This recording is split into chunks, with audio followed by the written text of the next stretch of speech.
Melaka pernah muncul sebagai pusat penyebaran Islam serta penaung para ulama sebelum serangan Portugis pada 1511. Kesultanan Samudra Pasai di Aceh telah mendahului Melaka sebagai kerajaan Islam pertama di Nusantara.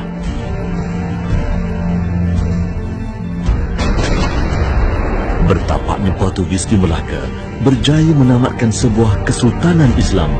Namun, berhasilkah mereka merencatkan perkembangan Islam di Kepulauan Melayu? Bagaimana Aceh kembali mengambil peranannya sebagai penaung Islam dan alim ulama serta pusat gerakan dakwah Nusantara? Sultan Aceh dinasihati alim ulama semasa aman maupun perang. Sebesar manakah pengaruh mereka? 622 Hijrah, era baru Islam. Baghdad dilanggar Monggol, penamat Bani Abbasiyah. Konstantinopel jatuh, Utsmaniyah berada di puncak dunia. Granada penutup sejarah Islam Andalusia. Kuasa Eropah pun tiba di Selat Melaka. Runtuhnya Kesultanan Melayu itu bukannya penamat. Muncullah kuasa baru Islam di Aceh.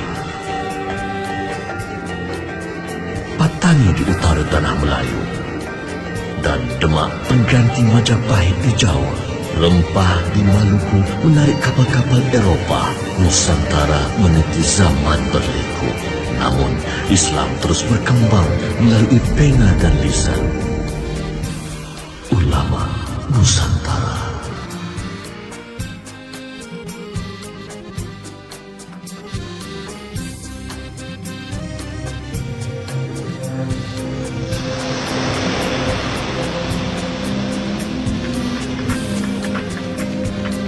Selepas Melaka jatuh ke tangan Portugis pada tahun 1511, fungsi Banda Aceh bertukar menjadi penting, terutama pada zaman kegemilangannya semasa pemerintahan Sultan Iskandar Muda.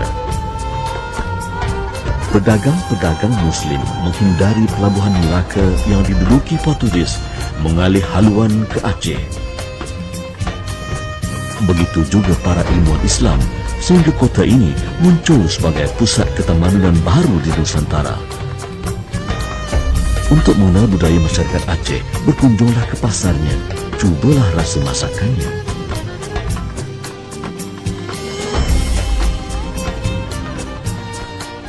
Assalamualaikum, minta bayo ala gamalun,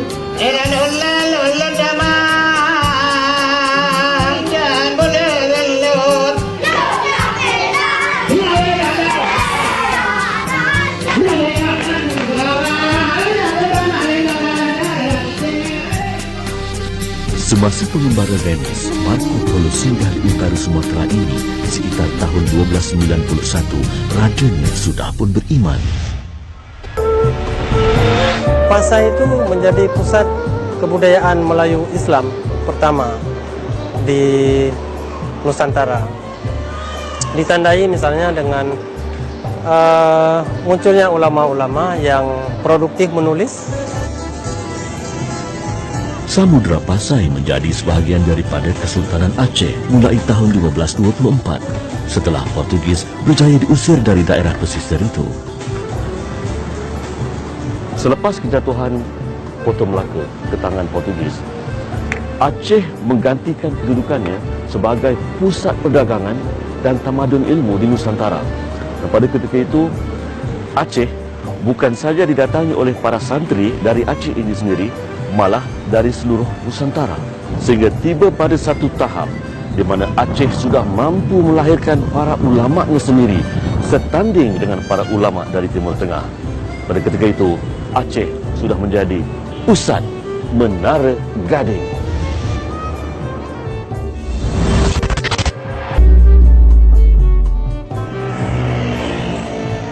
Madrasah Ulum Quran Yayasan Bustanul Ulum di Langsa diasaskan pada 1981 sebagai pondok moden pertama di Aceh. Langsa terletak di bahagian timur, 400 km dari Banda Aceh. Daya itu artinya zawiyah. Zawiyah artinya itu madrasah. Dan bahkan di Aceh kan itu setiap kampung mesti ada menasah. Menasah asalnya itu madrasah. Berkonsepkan integrasi, dayah atau pondok pesantren moden ini menggabungkan pengajian Islam dan akademik.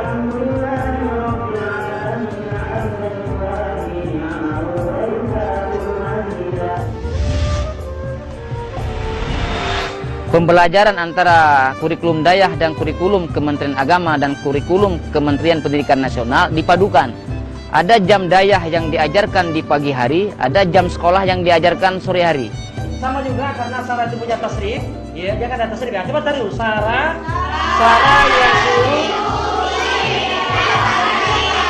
yang Penguasaan bahasa Arab membolehkan mereka merujuk kitab Turath, tulisan alim ulama silam, atau kitab kuning yang menjadi rujukan utama pengajian Islam. Pendidikan Islam sebati dalam masyarakat Aceh. Generasi demi generasi mewarisi tradisi yang dimulakan alim ulamanya ratusan tahun silam.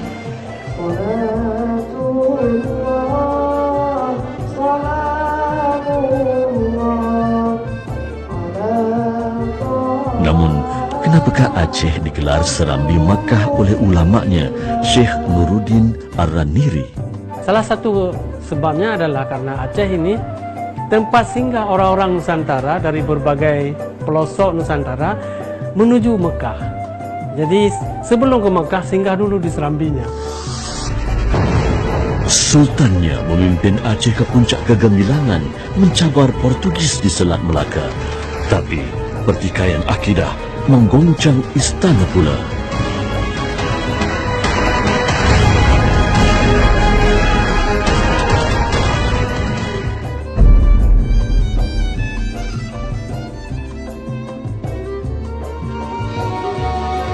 Sepanjang kurun ke-15, Melaka menjadi pusat perkembangan Islam di Kepulauan Melayu. Namun, Melaka bukanlah yang pertama. 100 tahun sebelumnya telah wujud kesultanan Islam lain di pesisir utara Sumatera. Kerajaan Pasai di Aceh mendahului Melaka sebagai penaja penyebaran Islam serta penaung para ulama yang terawal di Nusantara. Selepas kejatuhan Melaka, Aceh muncul semula bersama alim ulamanya. Karakter Islam Nusantara ini adalah fluiditas, sangat fluid, sangat cair.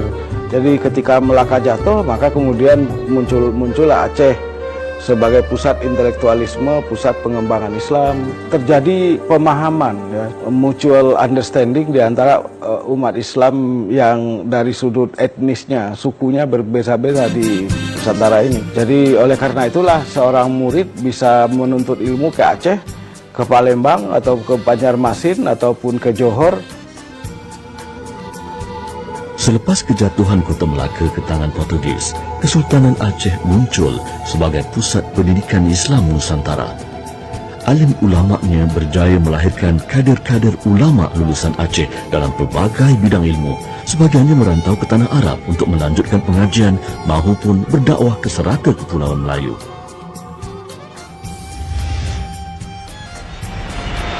Jadi zaman kehebatan Aceh kan lumbungnya ulama-ulama Nusantara. Di sini lahirnya ulama-ulama fikih dan ulama-ulama tarikat. Yang ilmu tarikat ini di samping ilmu fikih juga pemersatu masyarakat Nusantara, Melayu Nusantara.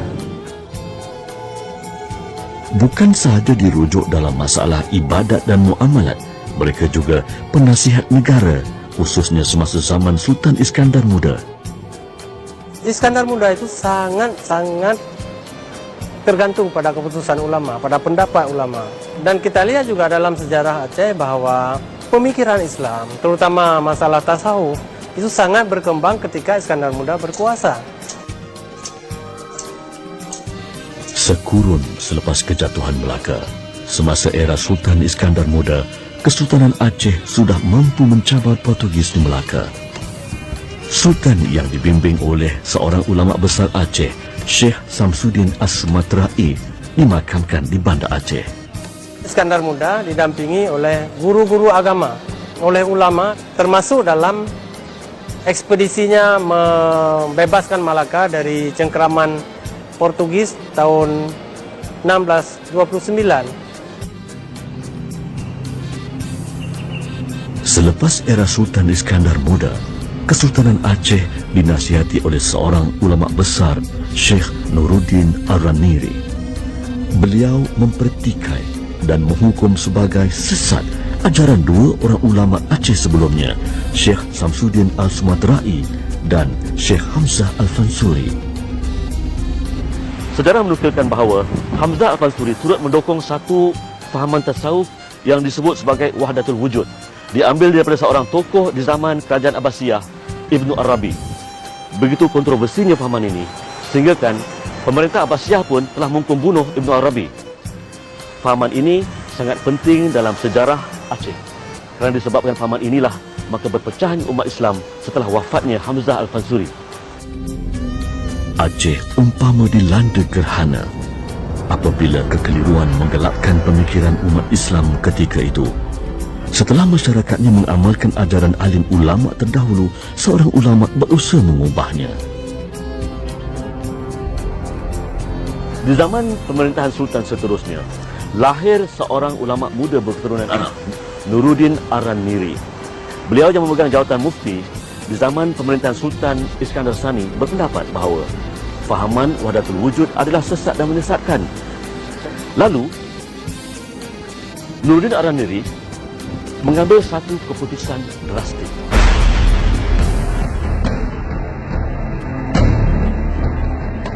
Ketika Sultan itu sudah terpengaruh oleh pemikiran, oleh argumen-argumen yang disampaikan oleh Ar-Raniri, maka Sultan mengambil kebijakan banyak kitab-kitab atas permintaan Ar-Raniri yang dibakar, kitab-kitab Samsuddin Sumatera ini, termasuk kitab Hamzah Al-Fansuri yang dibakar.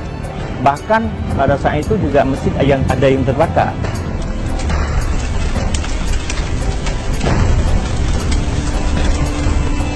Keadaan ketika itu boleh diibaratkan sebagai satu kecelaruan akidah di kalangan masyarakat Islam.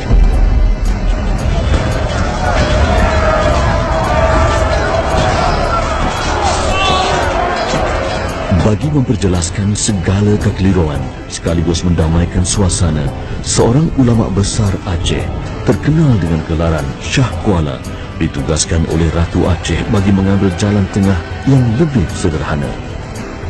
Inilah makamnya, Syekh Abdul Rauf Al-Singkili, ulama besar Aceh yang berjaya menyatukan kembali masyarakatnya. Datanglah Abdul Rauf Al-Singkili mendamaikan. Dia tidak menyalahkan satu sama lain, tapi dia menamaikan menjadi jalan tengah.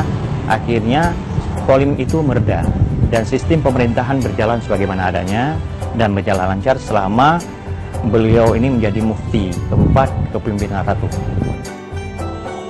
Antara jasa Syekh Abdul Rauf Al-Singkili ialah kanun Aceh berlandaskan syariah yang disusunnya pada zaman Ratu Safiatuddin. Sekalipun sejarawan menunjukkan era Sultan Iskandar Muda sebagai zaman terbaik dalam Kesultanan Aceh, sistem perundangannya belum tersusun. Sebelumnya, sistem perundang-undangan negara itu tidak sistematis. Jadi dibukukanlah sebuah kitab, yang kitab ini nanti menjadi sebuah undang-undang negara.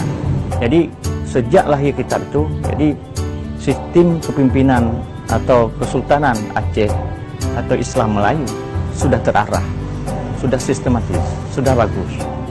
Allahumma salli ala Muhammad, ya Rabbi salli alaihi wa sallim, bi hubbi sayyidina Muhammad. Kerana kegigihan alim ulamanya yang berkesinambungan lebih 7 kurun, hari ini Aceh amat sinonim dengan gelaran negeri serambi Makkah.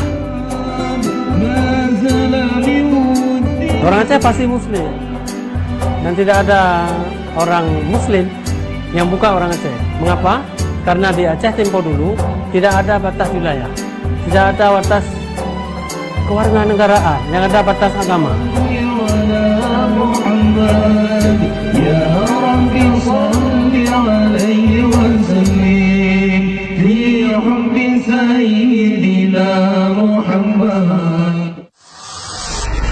Ketika penjajah Belanda mengancam istana dan rakyat Aceh, bagaimanakah alim ulama mempertahankan kedua-duanya? Dalam perang Belanda di Aceh, ulama itu menjadi panglima-panglima perang Aceh.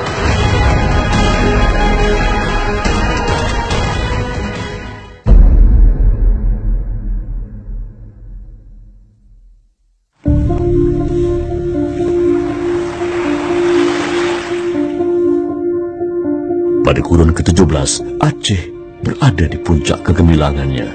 Kesultanan Aceh dipimpin Sultan Iskandar Muda mampu mencabar Portugis di Melaka. Namun selepas eranya, penduduk Serambi Mekah itu berhadapan dengan pertikaian agama.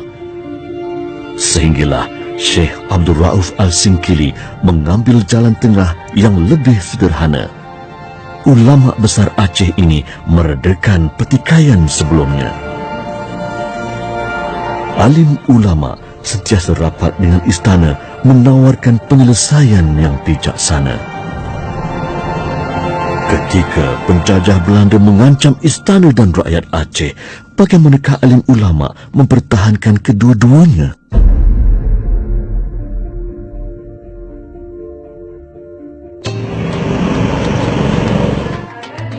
Institut Agama Islam di Langsa Aceh ini dinamakan Zawiyah Chot Kala, mengambil sempena pondok pesantren tertua di Nusantara diasaskan pada kurun ke-11. Bagaimana memajukan negeri ini? Pasti dengan pendidikan. Karena itu pendidikan harus digalakkan. Jadi makanya pensyarah-pensyarah juga diundang ke sini. Jadi dijemput untuk mengajar di Aceh. Dayah Mudi Mesra atau Ma'had Al-Ulum Al-Islamiyah terletak di Kabupaten Berun, Kecamatan Samalanga, lebih 3 jam perjalanan dari Bandar Aceh. Dayah ini diasaskan pada kurun ke-17 semasa zaman Sultan Iskandar Muda. Sejak sekian lama, Dayah atau Zawiyah diuruskan secara persendirian oleh alim ulama. Dananya bersumberkan zakat, hasil wakaf serta sumbangan masyarakat. Mengenakan yuran paling minimum yang termampu, pintu Dayah terbuka menerima sesiapa sahaja sebagai pelajarnya. Sistem halakah dan kitab kuning kekal sebagai tradisi Dayah.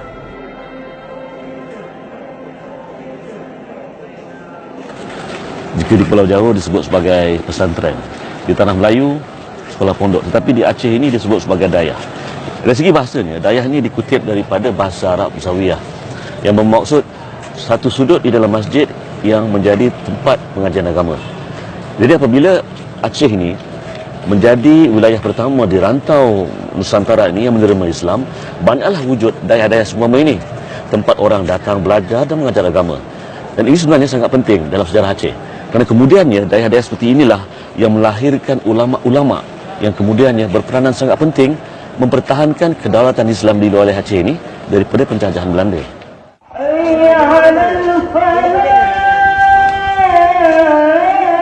Suatu masa dahulu melangkaui batas Dayah, ulama dan umara saling memerlukan.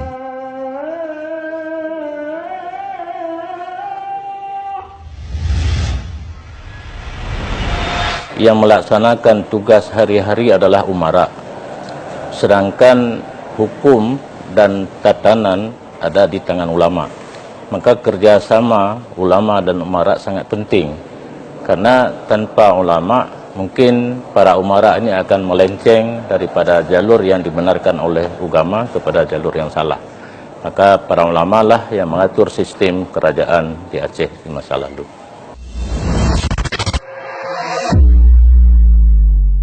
Jadi ini menimbulkan cabaran yang besar kepada penjajah Aceh. Mereka mahu membataskan peranan ulama hanya kepada hal-hal berkaitan keagamaan dan adat istiadat sahaja. Kalau mereka berjaya mengubah peranan ulama Aceh ketika itu yang memikir, mengatur, merancang dan mempertahankan kedaulatan agama dan bangsa Aceh di sini, maka Belanda akan berjaya. Mulai tahun 1873, Belanda cuba memperluaskan jajahan takluknya di wilayah utara Sumatera ini melalui peperangan. Belanda datang ke sini memerangi orang Aceh. Orang Aceh melawan. Dalam perang Belanda di Aceh, ulama itu menjadi panglima-panglima perang Aceh. Tidak terkecuali. Dan yang pertama-tama gugur pada hari pertama serangan Belanda di Aceh juga ulama. Kesultanan Aceh berakhir pada tahun 1904 setelah 30 tahun berjuang. Sekalipun tanpa dukungan istana, institusi pendidikan Islam yang dipimpin alim ulama berjaya mempertahankan akidah orang Aceh daripada daya agama penjajah.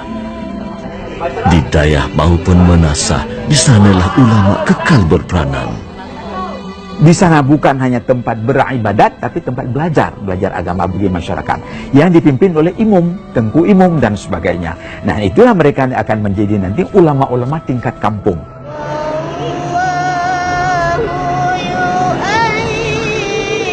Sama ada ketika berjuang mempertahankan kemerdekaannya maupun semasa berada di kemuncak kegemilangannya, sejarah membuktikan Sultan dan Ratu negeri Serambi Makkah ini sentiasa bersama alim ulamanya. Di sini, peradaban dan kesultanan Islam terhebat pernah terbina.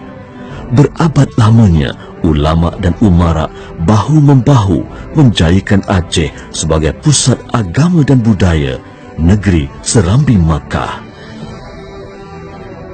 Di sini, Dayah dan Menasah mendidik generasi ulama Nusantara.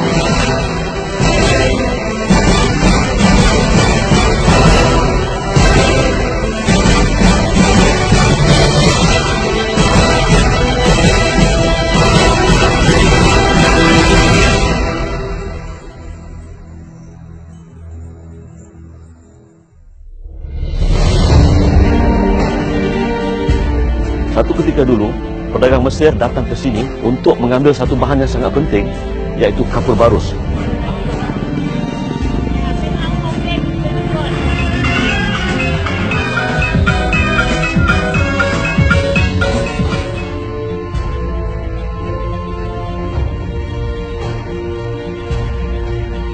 Setakat diketahui, namanya hanyalah Syekh Mahmud dan beliau dari Hadramaut, Yaman.